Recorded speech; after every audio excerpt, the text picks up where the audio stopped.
Hi everyone, my name is Jessica. I am here with my friend Alex, and today we'll be talking about ADHD and distractions at work. A little bit about me is I actually have ADD and a learning disability. I work at a school and I'm also an executive functioning academic and ADHD coach. So I really enjoy working with individuals, helping them build the skill sets that they need to achieve success and just to feel confident about themselves. Yeah, and I'm Alex. I'm an ADHD coach and founder of Reset ADHD. I have ADHD myself, and I really like working with teens and adults who are struggling to reach their full potential. So, Jessica, distractions at work. So a funny thing is distraction at work for me is my phone. This pretty much is the worst nightmare I can have.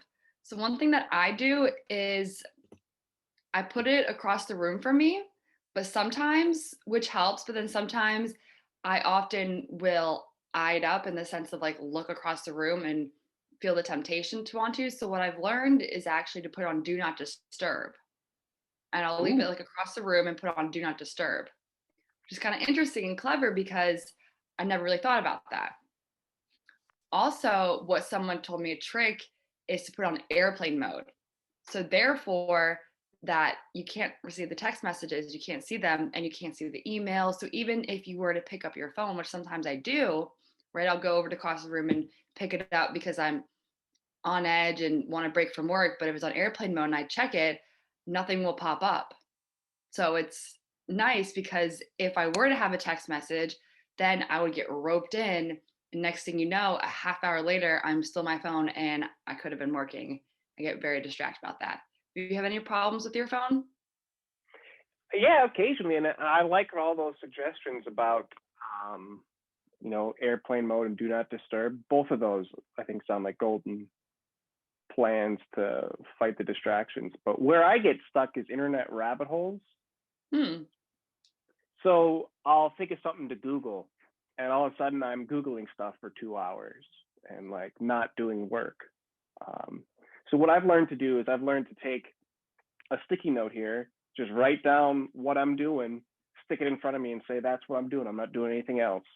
If a thought comes to me for something to Google, I can write it down, save it for later, but I can't go off on a Google rabbit hole while I'm working. So it's just setting that strict boundary for me. That's what helps. Yeah.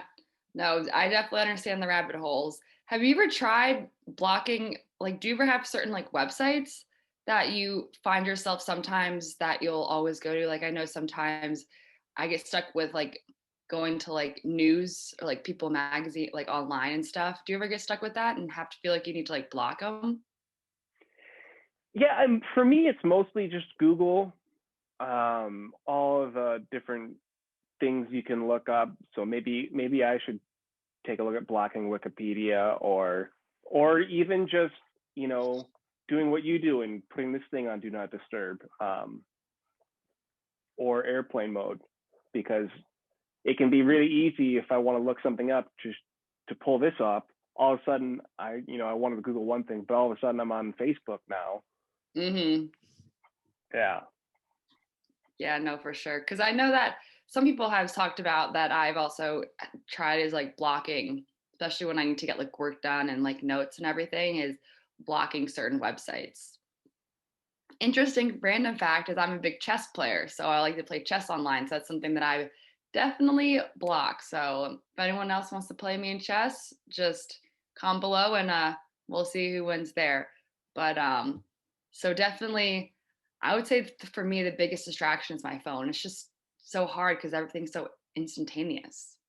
And you just like want it right there and like you said, you could get the internet on it, you get your email, text messages. So even if it's across the room, really just remembering to put it on airplane mode or do not disturb, even when it's across the room. So you can eye it up. And when it's time, I like to take like half-hour breaks. When I go over there, I remember to keep it on airplane mode or do not disturb. So then I don't have to get stuck in the sense of next thing you know, an hour later, I'm still on my phone. So that's just something that I just make sure that I do. So, yeah, those are kind of some of our tips for distractions at work. What are some of your best tips for staying distraction free? Let us know in the comments below. Thank you.